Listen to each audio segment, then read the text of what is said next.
अस्सलाम वालेकुम भाई। कल हमने दो आवाज़ों को मिला के एक लफ्ज़ बनाना सीखा था, तो आज भी हम इसी तरह का कोई काम करेंगे, ठीक है। और जो दो आवाज़ें हम मिला के लफ्ज़ बनाएंगे वो दोनों आवाज़ें आपको आती हैं। ये देखिए, एक है ज, ज, ज के नीचे एक नुक्ता, और दूसरा है ओ, ज ओ जो, ज ओ जो। आप भी कहें ज ओ जो, ज ओ जो, ज ओ जो। Very good. आगे चलिए फिर आगे देखिए। अगली आवाज़ कौन सी है? च। कैसे पता च है?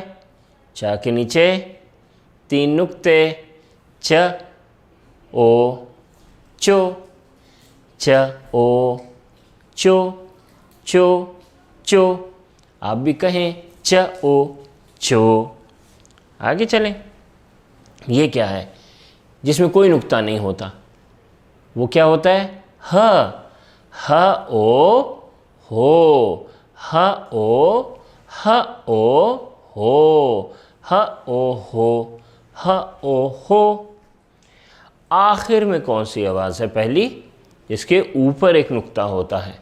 ख, ख, ख ओ खो, ख ओ खो, ख ओ खो। चलिए जी, अब आप देखें ये वाली, इसकी आवाज़ में हवा निकलती है। झ, झ, झ। हाथ यहाँ रखें ऐसे, झ। देखें आपके हाथ के ऊपर ना आपको हवा महसूस होगी।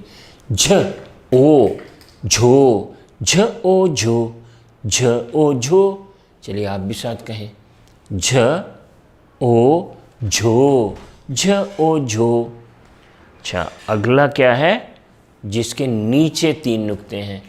छ, छ, छ, छ ओ छो, छ ओ छो, ज ओ जो, छ ओ छो, झ ओ झो, च ओ छो। शाबाश। अब आपने पता है क्या करना है? अब आपने ये सारे दो हरफी अल्फाज जो आज आपने सीखे हैं ना, ये अपनी कॉपी में लिखने हैं, ठीक है। तो एक दफ़ा फिर देख लें।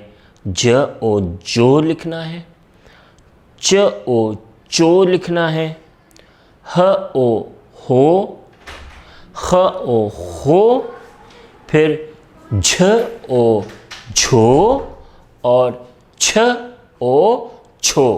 ये सारे लफ्ज़ अब आप अपनी कॉपी में लिखें। अल्लाह हाफ़िज़।